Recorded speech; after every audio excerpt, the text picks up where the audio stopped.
Teman-teman, kembali lagi bersama saya Surya Rusmana Aga ini. Dalam kesempatan kali ini kita akan ngobrol dengan sosok inspiratif Ardian Saputra, inisiator sekaligus ketua komunitas Gaya Peduli yang banyak sekali kegiatan sosial, keagamaan, pendidikan, dan lingkungan di daerahnya. Bagaimana sampai komunitas ini lahir, kegiatan-kegiatannya, langsung saja kita ngobrol dengan Ardian Saputra. Assalamualaikum, Bang Putra. Waalaikumsalam warahmatullahi wabarakatuh. Apa kabar Yusradi yang di London saat ini berada? Alhamdulillah, baik Bang, sekeluarga sehat. Ini saat ini kami lagi musim semi ini, mau ke musim panas. Bang Putra, gimana kabar keluarga dan teman-teman di Takihon? Alhamdulillah baik-baik. Di sini kami semuanya sehat-sehat walafiat berkat doanya Yus yang ada di sana. Alhamdulillah. Ini seperti saya kenalkan di awal, bagaimana sejarahnya sampai komunitas ini berdiri, Bang Putra? Oh, sejarahnya itu dimulai kurang lebih sekitar 11 tahun yang lalu ya, sekitar tahun 2009-an lah ketika itu kita ada kegiatan-kegiatan di Jakarta dan ada teman-teman juga tersebar di Indonesia ini, juga ada di kampung halaman. Nah, ketika itu saya sedang bertugas di Semarang, kemudian minta artinya saya ingin pulang kembali ke Aceh. Nah, teman-teman yang ada di Jakarta, juga yang di luar negeri, di Qatar bilang, kalau pulang jangan pulang-pulang gitu aja dong. Buatlah sesuatu yang bisa, yang bermanfaat untuk di daerah. Nah, berangkat dari situlah kegiatan ini bermula dan berawal. Gitu kira-kira Yus. Ya, ini artinya lebih lama lagi dari 2009, Iya, itu sebenarnya cikal bakalnya. cikal Sebelum itu bakalnya. juga, ya sebelum itu juga sudah ada kegiatan-kegiatan lain seperti Gayo Go Green.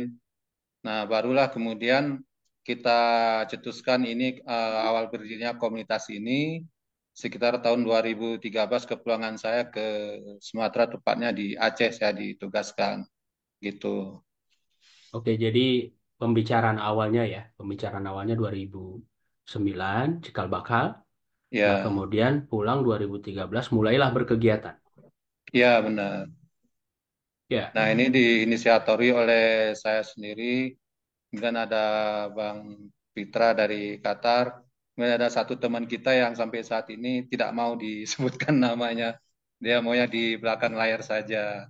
Tapi kira-kira ya. begitulah awal mula berdirinya komunitas ini. Jadi balik ke Takengon 2013, kemudian proses eh, legalnya itu penotarisannya 2015. Ya, sebenarnya saya nggak kembali ke Takengon, tapi baliknya tuh ke Banda Aceh.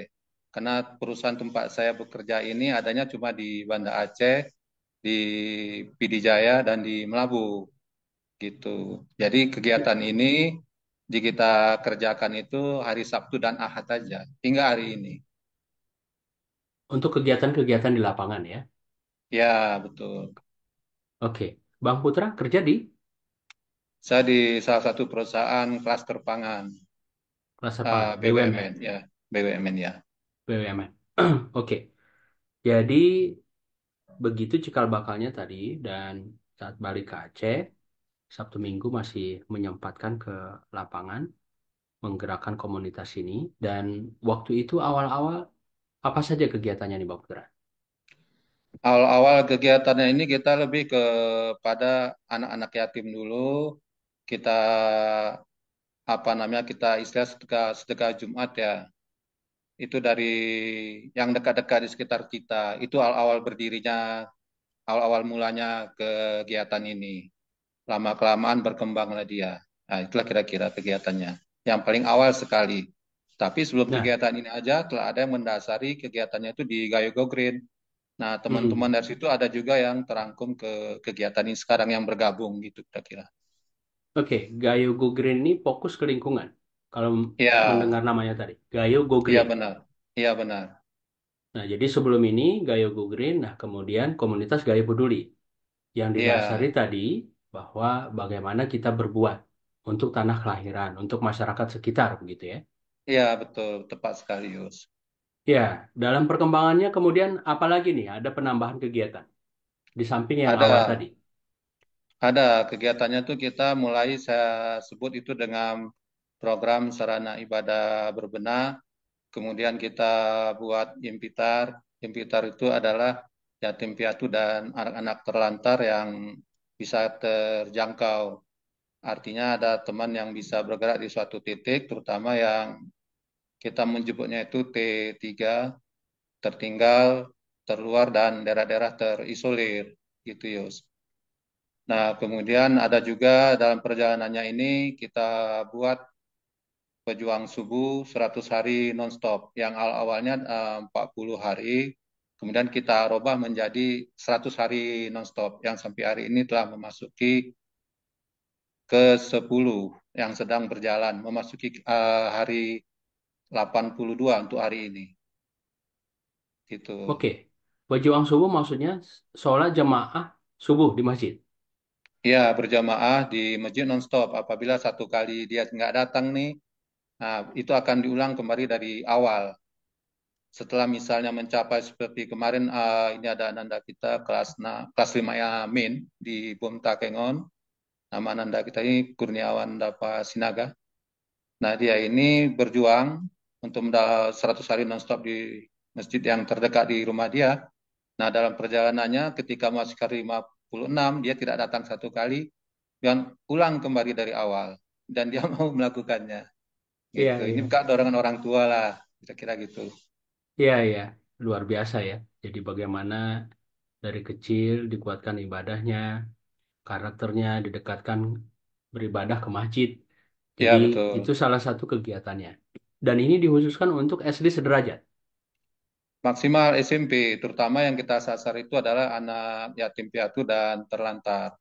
Karena saya beranggapan bahwa Aceh inilah daerah Serambi Mekah. Dan kita harus kembali ke sana bahwa penduduk-penduduk itu adalah pejuang-pejuang. Dan kepada mereka lah kelak ini bumi Aceh ini kita titipkan. Jadi kita harus persiapkan dari sekarang. Artinya seperti yang sering-sering saya bilang sama teman-teman, berbuatlah sesuatu apa yang kita bisa perbuat sambil menunggu waktu dipanggil pulang, kira-kira gitulah. Oke. Ini eh, menarik ya. Jadi berbuat sebelum selesai dikasih batas waktu untuk berbuat Ya, ya. ya tentu gitu. Nah, jadi secara pribadi jangan-jangan ini yang melatari Bang Putra sebagai kilas balik sehingga mau terjun mengurus komunitas ini. Ya, niatnya memang kita itu lillahi ta'ala. Apabila teman-teman yang bergabung di sini, kalau kata anak sekarang itu satu frekuensi ya, artinya Ya, siap untuk tidak disambut, siap untuk tidak dihargai, siap untuk tidak dilayani, dan yang paling inilah yang paling nyesek kira-kira siap untuk dilupakan, berarti kita satu frekuensi, kira-kira gitulah. ya. Siap untuk dilupakan, tidak diterima kasihi begitu ya. Ya, Tidak tidak dilayani, dihargai. tidak disambut. Nah, inilah tempat kita. Ya, Tuh. dengan kata lain, teman-teman yang bergabung di komunitas ini, baik secara langsung tidak langsung, mesti Ya, tulus ikhlas ya. Yang memang ya, insya berbuat Allah. itu karena yang di atas, niatnya ibadah, tidak mengharapkan embel-embel apapun, apalagi materi. Ya, anggap, ya mudah-mudahan nanti bisa jadi amal jariah seperti itu. Ya, amin. Ya, nah kemudian kegiatan apa lagi nih, Bang Putra, selain yang sudah disebutkan tadi? Nah, kegiatan kita ada lagi ini puasa anak-anak kita ini Senin Kamis kita juga ada. Kemudian anak-anak kita ini kita latih untuk disiplin, kemudian kita beri hadiah namanya itu SAS, sepatu anak soleh. Jadi dalam tempo misalnya 2 bulan, anak-anak Impitar ini mengikuti aturan-aturan yang dilahkan oleh tengkunya, absensinya, kemudian giginya bagus, kukunya rapi, semuanya sudah bagus, kemudian hafalannya berapa, setoran hadisnya juga setoran ayatnya, mereka akan kita hadiahi itu selama tirulan itu sepatu gitu. Nah, ini anak-anak kita juga sampai hari ini ketika puasa kemarin juga dapat bantuan dari Majelis Islam Sunda Kelapa, dalam ini Majelis Taklim Excel Asiata, berupa tabungan haji untuk 10 orang tahap awal. Mudah-mudahan ke depannya juga bisa bertambah. Nah, ini adalah remaja Islam Sunda Kelapa dan tempat saya ketika tahun 96 yang lalu berkiprah di sana. Sampai hari ini kita masih tetap jalin komunikasi. Demikian Nus informasinya. Ya, itu waktu pas kuliah atau sudah Ya, selesai kuliah kerja di ketika Jakarta? ketika kuliah, Ketika kuliah. ketika sedang kuliah saya bergabung dengan remaja Islam Sunda Kelapa sekitar tahun 96-97 begitu. Gitu. Oke. Kuliahnya waktu itu di mana, Bang Putra? Saya di manajemen industri di Sunter Podomoro. Oke, dan ini tadi anak-anak Impitar. Ya, anak-anak Impitar yang puasa kemarin dapat apa namanya bantuan dari melalui teman-teman remaja Islam Sunda Kelapa 50 tahun berkiprah. Nah, melalui Majelis Taklim Masjid Agung Sunda Kelapa mereka dapat bantuan tabungan dana haji. Nah, dana Oke, hajinya ini nanti variasi sesuai dengan apa yang mereka nanti kerjakan. Anak ini mereka akan dapat poin. Misalnya setor hafalan poin sekian. Nah, itu akan dimasukkan ke dalam tabungan hajinya gitu ya. ya. Jadi Impitar tadi dari umur SD sampai SMP. Ya, Nah, kemudian yang puasanya full. ya, itu terseksi dengan sendirinya Ya, rajin datang, yang ya. puasanya, yang setor Oke, hafalannya, dan juga hadisnya gitu. oke. Dan ada syarat lain tadi ya, bagaimana menambah hafalan. Bisa hafal Ya, Quran. Kemudian ya, ada hafalan hadis. hadis, setor ayat Dan setiap pekan gitu loh. oke, dan kegiatan penunjang komunitas yang lain seperti tadi ya, pejuang Ya, subuh ya. ya, Dan ini dari komunitas nanti mereport juga ke Jakarta. Nah, ini plus yang lain. Dan ini ada 10 orang, luar biasa. ya, yang sedang berjalan. Kemudian ada kegiatan lain juga sarana ibadah berbenah yang saya sebutkan tadi. Itu kita ini artinya menggalang dana, kemudian kita salurkan kepada saudara-saudara kita di daerah-daerah T3 yaitu terpencil, terluar dan tertinggal. Nggak tempat loh, tempat itu kira-kira terlupakan, nggak ke sana. Jadi daerah-daerah terpencil Ya. inilah yang kita sasar. Sampai hari ini, Alhamdulillah, sudah ada 28 sarana ibadah berbenah yang kita salurkan, terdiri dari ada 14 masjid, 15 mersah, kemudian 8 pondok pesantren, kemudian satu balai pengajian yang tersebar di 3 kabupaten, yaitu di Takengon, Bener Meriah, dan Gayo Lues. Gitu, Yus. Jadi sarana ibadah berbenah ini, tadi secara angka sudah disebutkan, yang menjadi syarat untuk dapat ya, pembiayaan katakanlah, atau digerakkan bantuan dari komunitas ini apa nih? Sebenarnya sederhana aja. Pertama kita akan mendatangi ataupun setelah kita teman-teman dan memberikan informasi ke kita bahwa di daerah ini dibutuhkan bantuan dalam tanda kutip ya.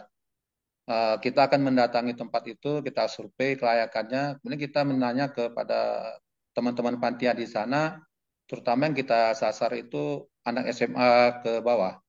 Di sini Hmm. anak laki-lakinya ada berapa, anak SMA-nya ada berapa, misalnya ada 20 orang nih, 20 terdiri anak SMA misalnya 7, dan anak SMP-nya 7, nah anak SD-nya 6, kira-kira gitu. Setelah kita tanyakan itu, ini yang 20 orang ini hadir sholat subuh tuh berapa orang sih? Nah, kalau mereka menyebutnya misalnya nggak sampai 50%, nah kita target ke panitia. Bisa nggak teman-teman panitia bantu kami, anak-anak kita ini sholat subuhnya itu 50% deh. Kalau misalnya tadinya cuma 5 sampai 10% yang hadir untuk sholat subuh berjamaah, nah gimana kalau dalam 2 tahun ini, rentang 2 tahun, sanggup nggak ini anak-anak ini ditarik untuk sholat subuh berjamaah 50%. Nah, untuk sisanya itu sambil berjalan. Ini salah satu kita tawarkan. Nah, apabila dari teman-teman pengurus itu serius untuk melakukan yang kita tawarkan itu, maka barulah kita bergerak. Dan terutama yang kita sasar daerah T3 tadi. Oke. Kita akan tanyakan di sekitar sini yang mampu siapa, yang tidak mampu siapa. Kemudian bahkan ada yang kita tanyakan juga di sini rata-rata laki-lakinya merokok enggak? Ada yang bilang merokok bang, ada yang merokok pak. Kalau gitu, tolong kurangi rokoknya, dialihkan nanti ke batu bata, nanti dikumpulin uang rokok itu kita belikan semen gimana? Sambil edukasi juga gitu-gitulah selama ini. Oke. Ya luar biasa ya. Ya artinya syarat untuk membantu kegiatan sarana ibadah berbenah ini tadi mengharuskan masjid ini tidak sekedar dibangun Ya, atau menasah mersah, tapi bagaimana ada jemaahnya. ya, Karena kan fenomena sekarang di Indonesia umumnya kita lihat nih, Bang Putra, ya berlomba-lomba untuk bangun masjid, tapi jamaahnya itu kurang begitu. Apalagi yang sholat subuh ya, sholat subuh. ya Dan benar. berbeda dengan di sini ini saya sudah 5 bulan setengah, Bang Putra. Ya, Di sini itu jemaah subuh pun banyak, Alhamdulillah. Senang banyak. dengarnya. Ya, dan saya perhatikan Muslim di sini baik yang orang UK asli maupun yang dari negara lain itu kapah sekali berislam, kapah sekali. Girahnya, girahnya berasa ya. Iya, dan saya dari pengalaman puasa di Indonesia, dari beberapa daerah ya di Indonesia yang sempat tinggal merantau, dengan setelah di sini itu ibadahnya itu lebih khusyuk. Apa Dan sebabnya? dari sistem keseluruhan, dari sistem keseluruhan, jadi bisa dibilang walaupun negara kafir dalam tanda kutip ya, di sini itu Ya, jauh lebih Islam dalam tanda kutip dari sistem secara keseluruhan. Ya, dari pelayanannya, kemudian tata kotanya, kebersihannya, termasuk tadi khusyuk beribadah. Jadi orang ke masjid itu sholat, ngaji, begitu kan? Kalau ya, misalnya ketemu pun sekedar say hello, nggak ada saya perhatikan ngomongin si A begitu, ngomongin si B, atau kalau misalnya diskusi pun itu yang prinsip selesai urusan satu, lanjut ke urusan lain. Nah itu dari sisi hal-hal kecil begitu. Nah termasuk kita yang dengan non-Muslim sejauh ini saya belum pernah mengalami anti-Islam atau rasis. Nah mereka itu sangat memuliakan berbeda agama sekalipun, bahkan di sini antara manusia, hewan, dan alam lingkungan itu hidup berdampingan, sejalan begitu. Jadi di mana-mana burung, hijau, betul-betul mereka itu menerapkan bagaimana nilai-nilai Islam itu. Nah, dalam beribadah juga begitu, kapah sekali, kapah sekali. Termasuk puasa yang bersedekah bukaan, yang untuk masjid, luar biasa, luar biasa. Jadi kalau sholat subuh, pas di luar puasa ini, itu 40 sampai 60-an. Nah, 40 sampai 60-an, Bang Putra. Ini di ya. luar puasa loh. Kalau pengalaman saya pulang kampung ya, itu sengaja sholat jemaahnya itu beda-beda masjid. Nah, itu paling satu saf. Satu saf itu nggak full. Nah, ini PR kita. Artinya Ya, ini dari sisi saya yang sudah tinggal di sini. Kalau selama ini kita membaca Inggris seperti apa, Barat seperti apa, mungkin lebih itu dari dia. perspektif kita yang membaca di luar. Atau kalaupun ada pengalaman orang Indonesia, termasuk kita dari Aceh saat berpergian ke Eropa, negara Barat yang lain, include Inggris ini, mungkin saat itu menemukan kasus yang terbatas dari pengamatan itu, begitu. Nah, ini sebagai perbandingan. Nah, jadi ini tadi menarik bahwa mensyaratkan yang dibantu ini jamaah di masjid. Dan ini penting untuk menumbuhkan, menguatkan semangat keberagaman tadi, karakter keislaman, karakter kegayuan tadi ya, dalam konteks gayu ya. Nah, Ya, kemudian tadi pejuang subuh. Pejuang subuh ini ada reward kah dari komunitas ini buat adik-adik kita yang tadi kalau misalnya mereka berhasil sampai selesai? ada. Kita akan dengan teman-teman itu berusaha memberikan reward sebagai apresiasi bahwa anak-anak kita ini sudah berhasil menaklukkan rasa malasnya, rasa ketakutannya, rasa egonya untuk bisa datang ke subuh itu nonstop itu bukan sesuatu hal yang mudah saya kira ya. Meskipun saya sendiri mungkin belum bisa seperti anak-anak itu, tapi beginilah saatnya sekarang kita berupaya agar itu bisa terlaksana dan kita mengapresiasinya dengan hadiah sepeda gunung satu buah. Dan ini pun hadiah sepeda gunung ini kita bilang ke anak kita itu, apabila nanti anakku dalam sebulan kalian nggak datang 4 kali berjamaah itu nanti sepedanya parkir di masjid dulu nak ya. Kok gitu ama? Mereka memanggil satu ama. Ama itu sama dengan ayah, sama dengan bapak, sama dengan papa, kira-kira gitulah. Ya, ya. Nah, Bahasa Gayo ya. kenapa? Ya, Ya, kenapa oke. ini dititipkan? Ya, kamu sudah mulai luntur, sedangkan harapan saya dengan teman-teman di dalam diri anak ini itu tumbuh rasa cinta, rasa suka. Sebelum rasa suka itu muncul, mereka ini harus dibiasakan. Harus kalau tidak bisa dipaksa. Kemudian setelah dipaksa mereka nanti akan terbiasa. Setelah terbiasa nanti mereka akan menjadi budaya. Inilah yang saya Hmm. harapkan sebenarnya. Ketika rasa cinta, rasa suka itu timbul, mereka tanpa disuruh dengan sendirinya akan auto orang anak bilang sekarang ya, otomatis dengan sendirinya di alam bawah sadar mereka akan selalu datang ke masjid. Nah, anak-anak di sini kita bilang kalau mau ikutan dengan saya dengan komunitas ini, kalian harus ada 5 cinta, yaitu cinta tauhid, cinta masjid, cinta Quran, cinta Rasul, dan cinta lingkungan. Nah, ini salah satu juga yang kita sasar dan kita tanamkan ke anak-anak ini bahwa mereka ini harus dibekali dengan 5 cinta untuk kedepannya mereka insya Allah akan lebih mudah untuk bertarung lah dalam kompetisi dengan teman-teman sebanyak atau teman-teman dari luar daerah ini kira-kira begitu. Ya, ini juga positif saya sekali saya pikir karena memang apapun ceritanya mulai dari kebiasaan waktu kecil, dari Ya, lingkungan terkecil keluarga ya. Nah, dan ini sudah on the track saya pikir Bang Putra karena lagi-lagi nilai kemajuan di Inggris ini kita juga orang Indonesia punya, termasuk kita di Tanah Tebudi seperti bagaimana menghargai waktu. Nah, ya, cuma kan persoalannya bagaimana menanamkan ini dari kecil. Urusan kebersihan juga mereka ini dari kecil dibiasakan hidup bersih, dimulai dari rumah. Nah, jadi buang sampah pun nggak sembarangan begitu. Jadi ya nggak heran kita lingkungannya bersih. Selain memang aturannya ketat di sini ya. Jadi kalau nggak bisa buang sampah sembarangan atau menangkap burung nggak bisa, ngetapel burung nggak bisa.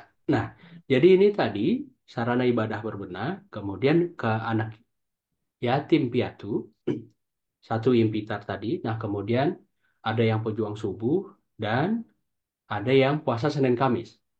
ya. Nah, kegiatan lain apa lagi dalam 11 tahun ini dari awal dan dalam perkembangannya kemudian? Dari selama dalam waktu kurun 11 tahun ini kita juga ada kegiatan sebelumnya itu Kopi Pajar. Ini juga kegiatan ini mensasar sebenarnya menjaring anak-anak kita yang tadinya belum mau sholat subuh berjamaah. Kita berikan jajannya kira-kira seperti itu setiap hari Jumat. Dan ini ketika COVID setelah berjalan lancar, namun setelah COVID ini agak stagnan hingga hari ini belum terulang kembali. Kemudian kita juga menyebar telkung. Telkung itu adalah mukena. Ini kita sebar di 3 kabupaten ini, terutama dari yang bisa terjangkau, yang difokuskan ke seperti bilang tadi itu adalah daerah T3, daerah tertinggal, terpencil, dan terluar. Nah, ke daerah-daerah sana ini mukena sajadah ini kita berikan ke musola atau ke masjid untuk dipakai para pelancong ataupun para musafir yang lewat di daerah itu. Kemudian kita juga ada program Musafro Tumbuni. Musafro Tumbuni adalah kegiatan menyebarkan mushaf Al-Quran versi Cordoba. Hingga saat ini telah tersebar di Ponpes dan Balai Pengajian itu kurang lebih dari 1.000 mushaf. Per mushafnya itu kita hargakan sampai ke tempat ini Rp100.000. Ini sebagai tambahan juga dalam kegiatan penyebaran musab ini, kita nggak hanya difokuskan di daerah Bandar Melia, kemudian Takegon ataupun Belangkejaran dan Kota Cani, tapi kita juga nyebarnya itu ke Pidi. Kemarin kita baru antarkan sebanyak 70 musab itu ke Tangsi di Blangdot, kemudian ke Aceh Utara di Lok Sukun ada 2 kali, dan terakhir Ramadan kemarin itu ke Lok Sukun kita ajar 70 mushaf, kemudian ke Kota Binjai Aceh Timur. Jadi sebenarnya kita ini nggak hanya namanya aja Komunitas Gayo Peduli, tapi apabila nanti ada saudara-saudara kita yang membutuhkan di luar Takengon, kita insya Allah siap mengantar. Itu Yos. Ya, jadi namanya saja komunitas Gaya Peduli yang diinisiasi dan dianggotai lebih banyak orang-orang Gayo, tapi kegiatannya meluas ke pesisir pun ya. Ya, betul Aceh sekali. secara umum dan yang terlibat pun tidak sebatas yang orang Gayo, tapi yang orang yang non Gayo pun di Gayo, di Aceh dan di luar Aceh, dalam dan luar negeri juga terlibat, Bang Putra ya. Ya, betul sekali. Ini luar biasa ya, banyak sekali kegiatannya. Dan tadi untuk sarana ibadah berbenah juga membantu penggalangan biaya, berupa Ya, biaya dan materi ya. Materi untuk ya, pembangunan masjid dan menasah tadi. Kalau ya katakanlah ini kegiatan keagamaan, sosial ya. ya. Untuk kegiatan pendidikannya sendiri bagaimana? Lingkungan. Ada untuk kegiatan pendidikan ini kita anak-anak ini terutama tetap kita fokusnya ke anak yatim dan kurang mampu ataupun yang terlantar. Ini bagi yang berprestasi nanti akan kita kirimkan ke Ponpes ataupun ke sekolah lanjutan yang mereka sasar. Untuk saat ini ada salah satunya seperti Ananda Muslimah itu kita kirim ke Ponpes yang ada di Rembele di Karangrejo. Itu sampai hari ini sudah berjalan kurang lebih setahunan lebih itu udah alhamdulillah sudah hafal 10 juz. Kita selalu komunikasi dengan uminya yang ada di sana dengan Ustaz Jafar kita selalu komunikasi. Nah, ini biaya semua biayanya itu kita ikhtiarkan dan kita upayakan untuk Andana ini. Mereka dia perlu apa saja, dia butuhnya apa saja, kabarin ke kami.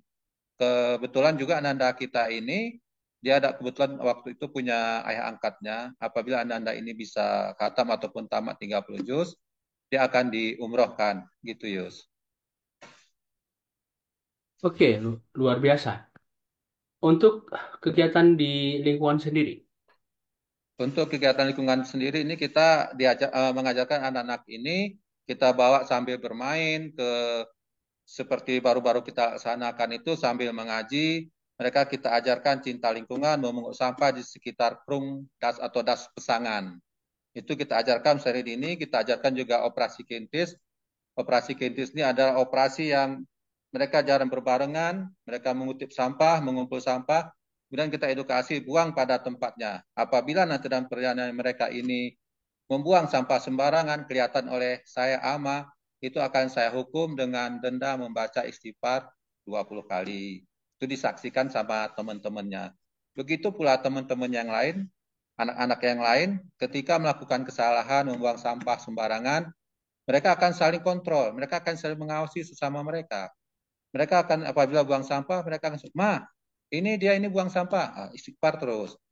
Begitu juga ketika sedang makan. Saya di sini dengan anak ini, setiap Jumat kan kita kumpul ada di Tenda Biru, ada di Pegasing, ada di Rumah Besi, ada di Arul Cincin. Nah, yang di tempat-tempat ini, terutama yang di dua tempat, yaitu Pegasing dan Tenda Biru, mereka kan mengaji setiap Jumat. Mereka di sana itu servis Al-Fatihahnya, kemudian kedisiplinannya, kemudian adabnya kita juga terapkan. Ada kita berikan buku kecil. Nah, ketika mereka sedang makan, kita juga menerapkan itu nggak boleh ada 4M.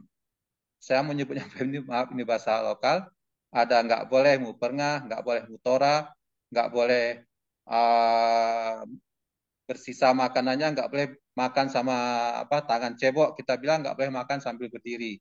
Nah, apabila dalam kegiatan mengaji itu mereka makan itu mulutnya terbuka dalam mengunyah, dalam arti meling, ya meling.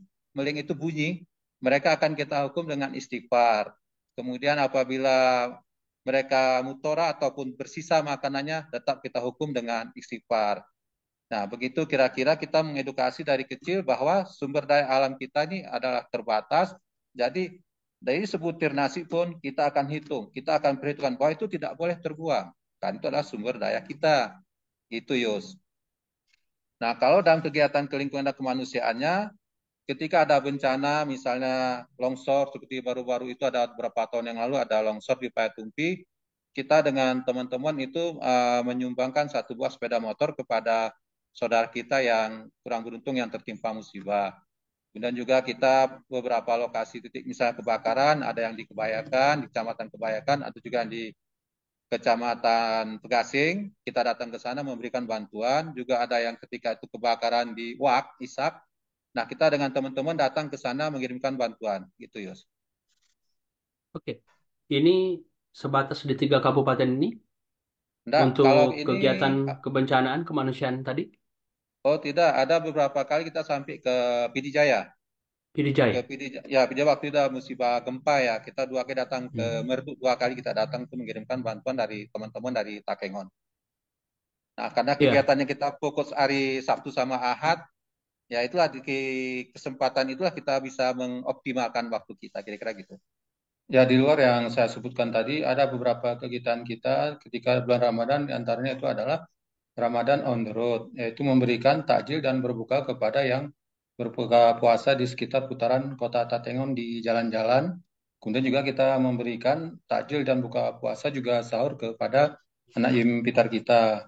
Di samping itu, setiap ada kunjungan kita ke pondok pesantren, kita mengadakan acara kegiatan kesehatan gigi dan mulut yang langsung disampaikan itu biasanya oleh istri saya, yang kebetulan istri saya ini profesinya adalah dokter spesialis gigi, bedah, dan mulut di wilayah tengah, khususnya di kota Takengon.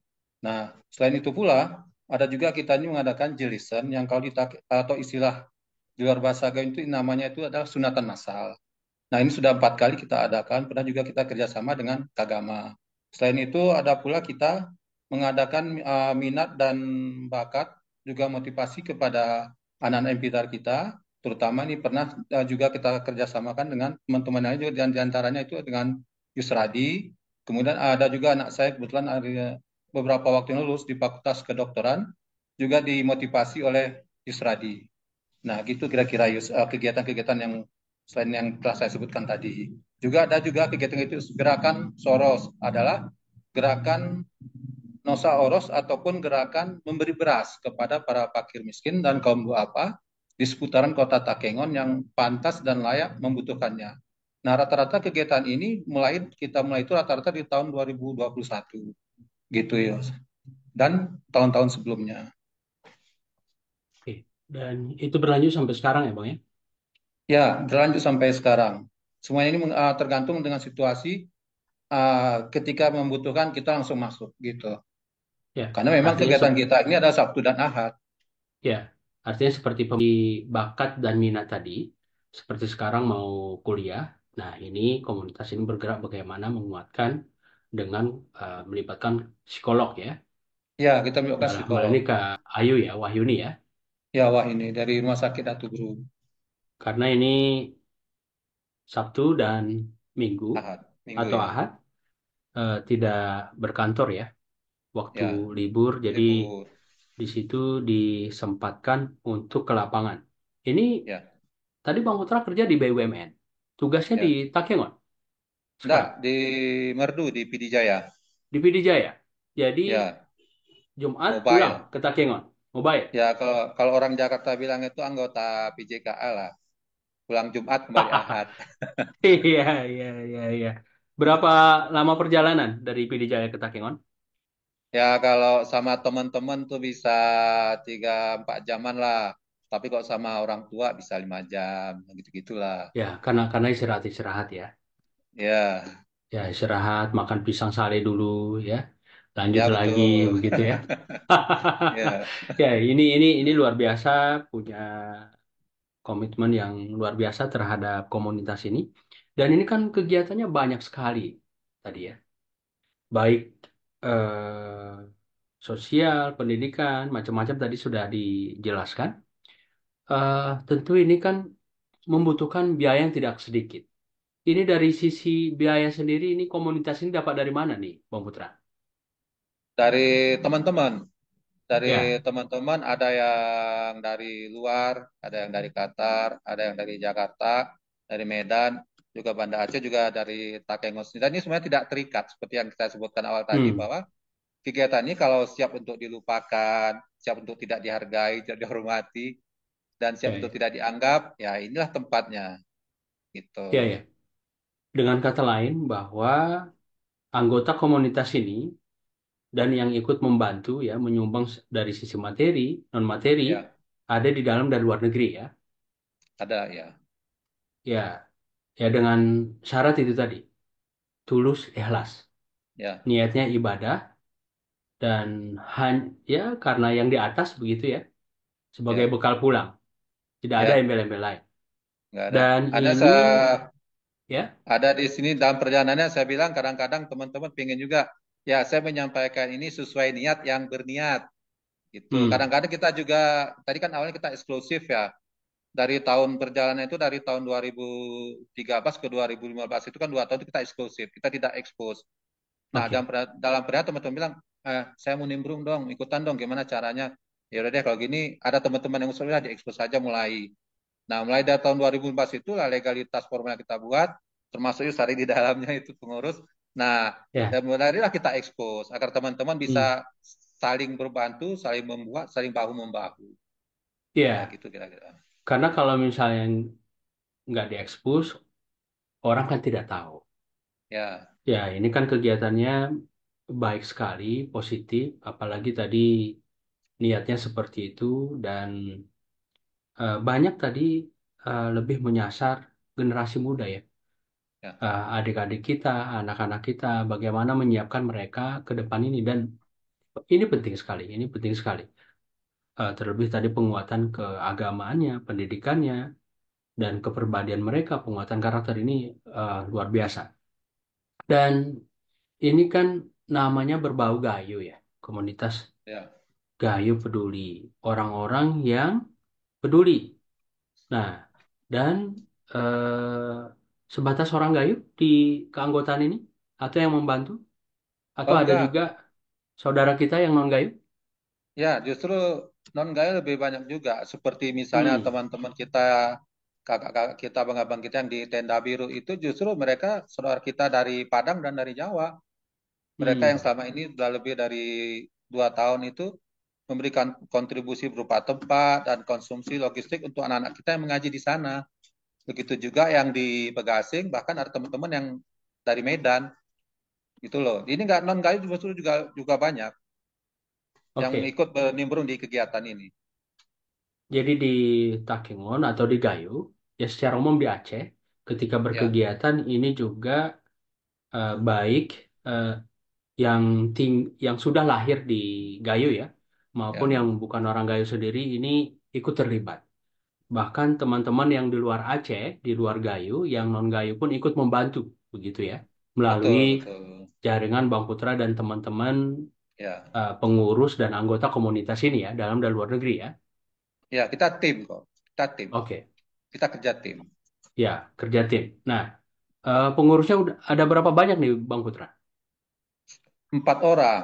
Pengurusnya saya sendiri sebagai ketua, kemudian ada Suwaida Lahoda sebagai bendahara, kemudian ada Juniera Fitriani sebagai sekretaris, dan Yusradi sendiri sebagai humas.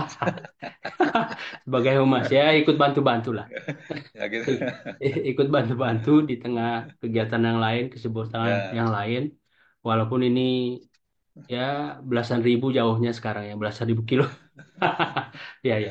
Dan seperti Abang bilang tadi, ya ada Bang Pitra di Qatar dan yang lain-lain. Insya Allah ya. saling saling bantu. Dan ini kan kebanyakan nggak terlibat di struktur, kebanyakan anggota. Ini memang hanya sebatas ini strukturnya atau gimana?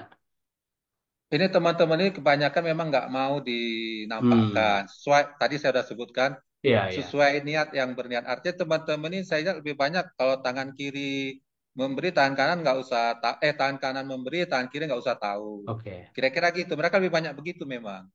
Iya, Itu iya. yang saya pelajari sampai hari ini.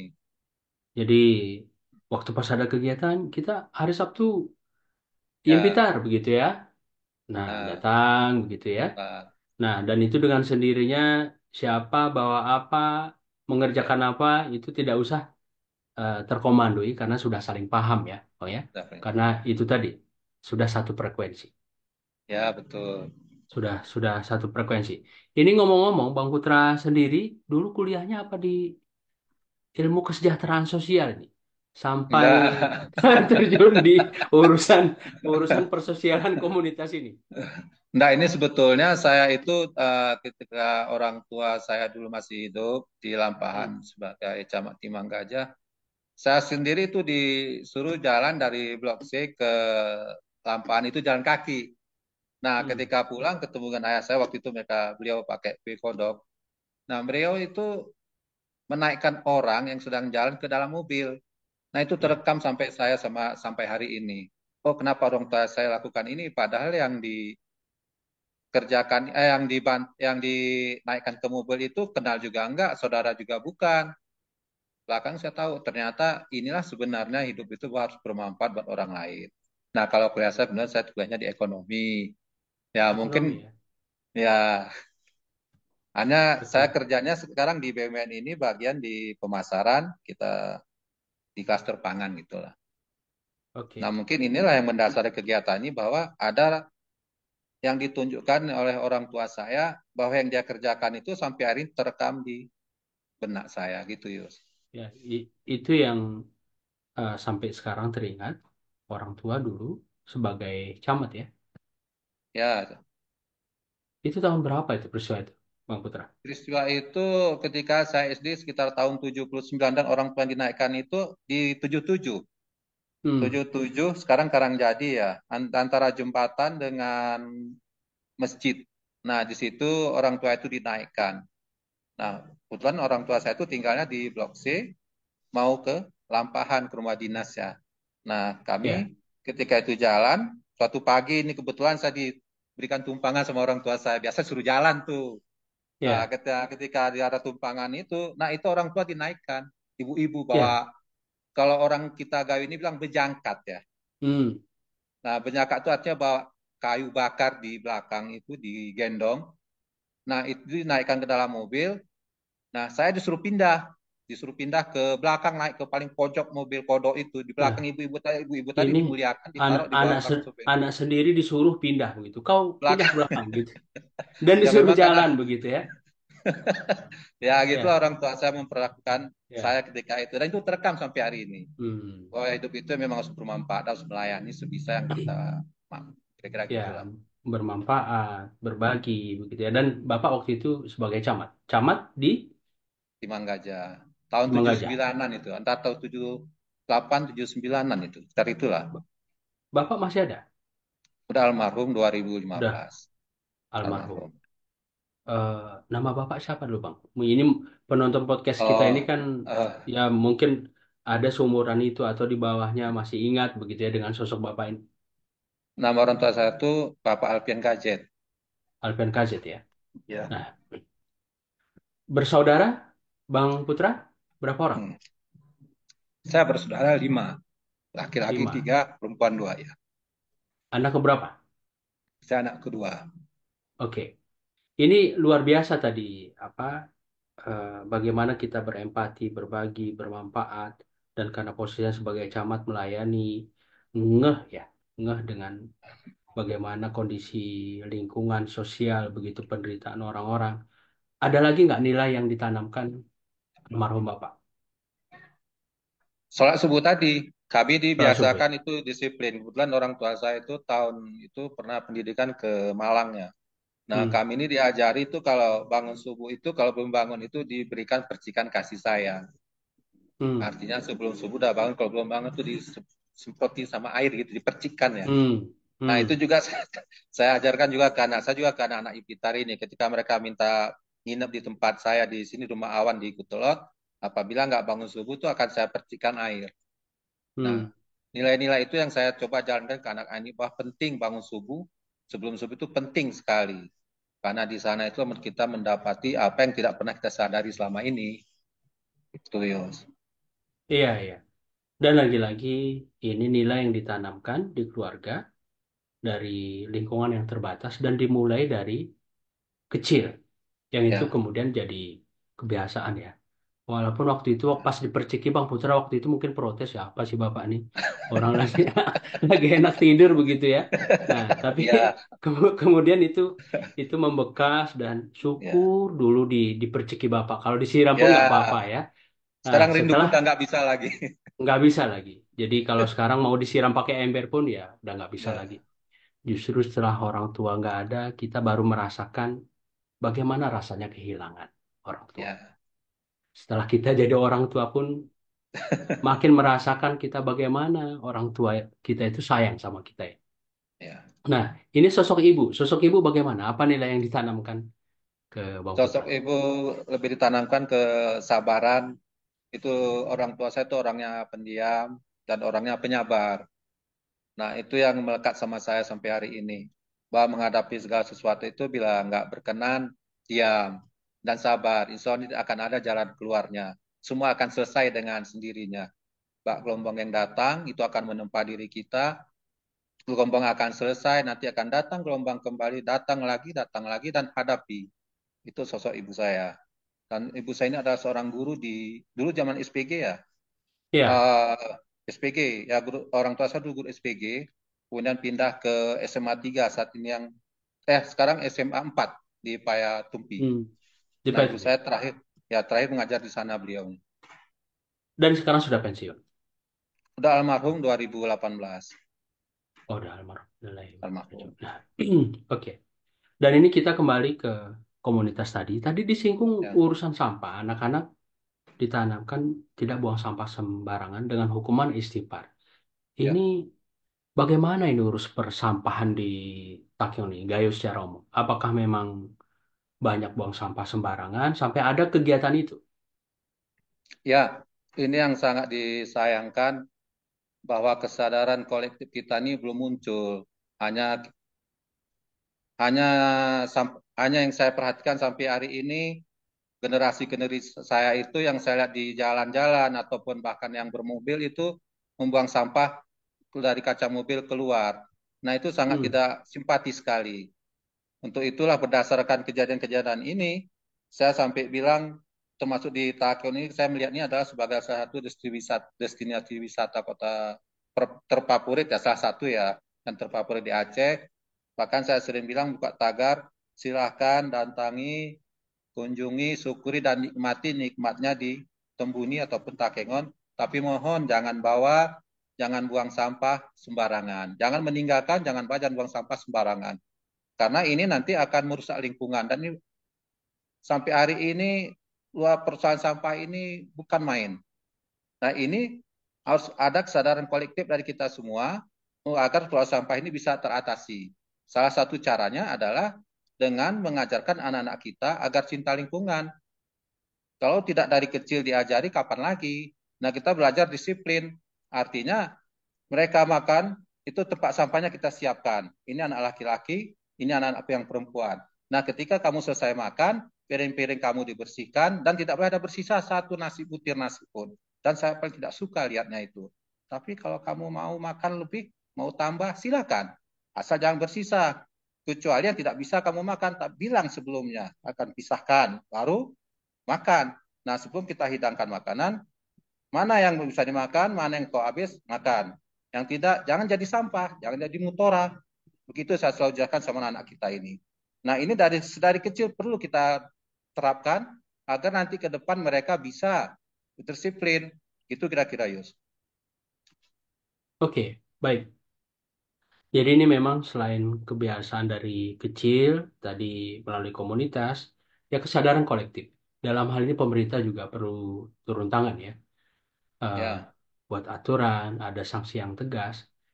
Itu yang seperti saya ceritakan tadi, Bang Putra. Di sini tuh tertata dengan baik kotanya, kemudian masyarakatnya tertib, bersih, orang nggak berani buang sampah sembarangan.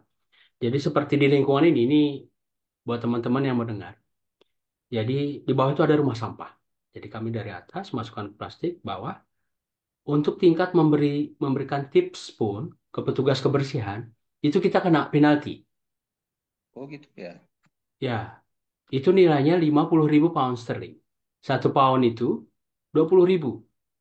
Jadi 20.000 kali 50.000 1 miliar. Ini di lingkungan ini. Ya, Dan petugas kebersihan itu di mana-mana dan kerjanya ringan karena orang orang buang sampah nggak sembarangan. Selain pakai alat, pakai teknologi. Kalau kita kan petugas kebersihan, kalau bahasa gayanya mau dodoh ya, kasihan ya. Nah, iya. dan dihargai ya kurang pantas lah begitu.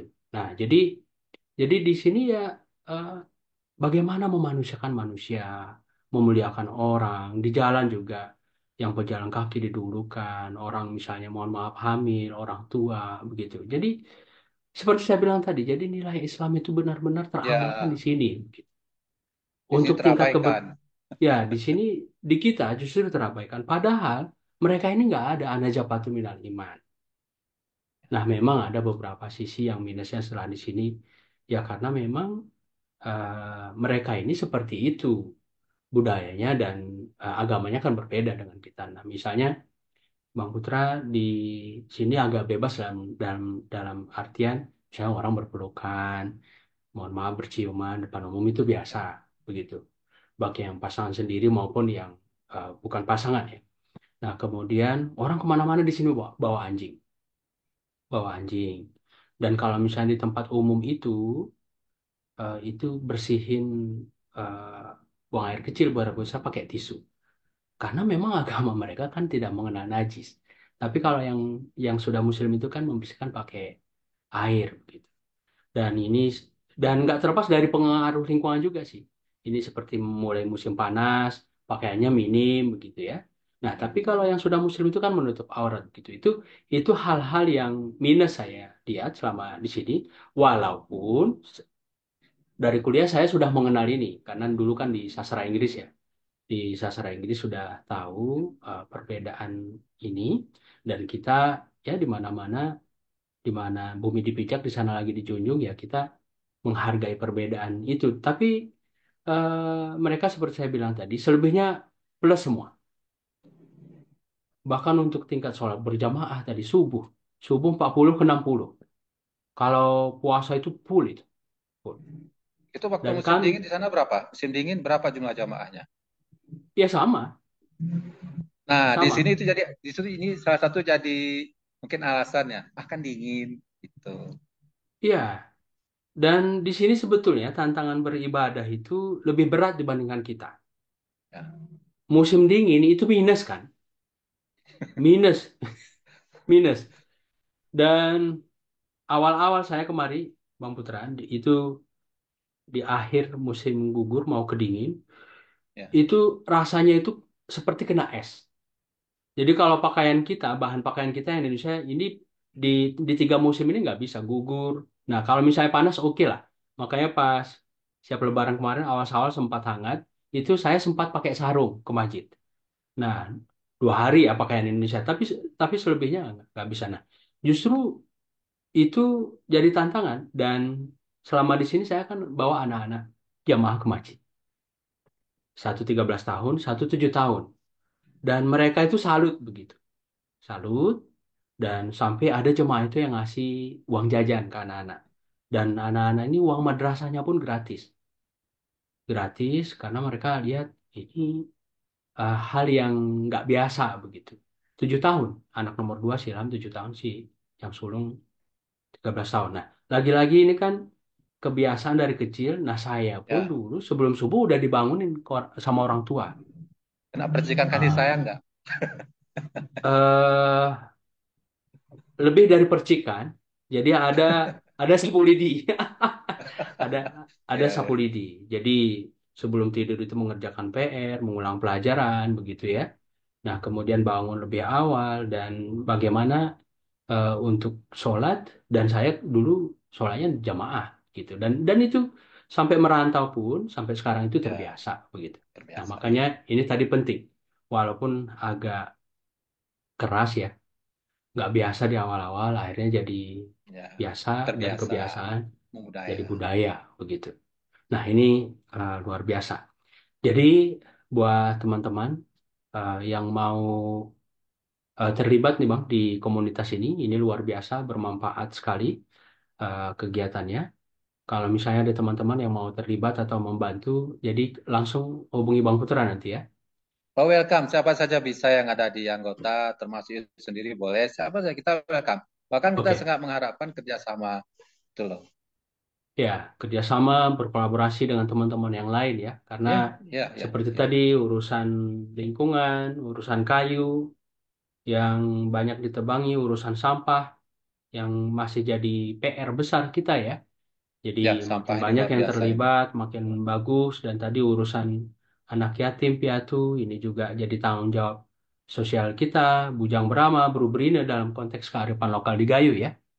Ya, kita juga mengajarkan anak ini kalau seperti ta'aruf, kita juga menyiapkan pohon yang untuk ditanam. Itu Hmm. beberapa waktu yang lalu ada di daerah Katutamun. Itu kemudian ada Ya, dari teman-teman yang lain membawa bibit-bibit yang siap ditanam. Mereka kita juga edukasi untuk menanam, cinta pohon. Bahwa satu ya, pohon satu kehidupan. Dan itu sangat penting. Bahwa Rasul kita kan pernah bilang, kalaupun besok hari kiamat, menanamlah. Begitu yang saya tahu. iya, iya. Dan ini lagi-lagi penting sekali untuk adik-adik kita generasi ke depan dan bagaimana ini seperti Bang Putra bilang, disinergikan, Ya, berkolaborasi lebih sehingga eh, ini masalah ini bisa terkurangi dengan betul. bekerja sama semua pihak, semua lintasan di Aceh dan di luar Aceh. Oke, Ya, Bang Putra sebagai closing ini melihat kegiatan dan kondisi di lapangan, pesan buat penonton podcast ini, terutama urusan kegiatan sosial kemanusiaan ini. Silakan.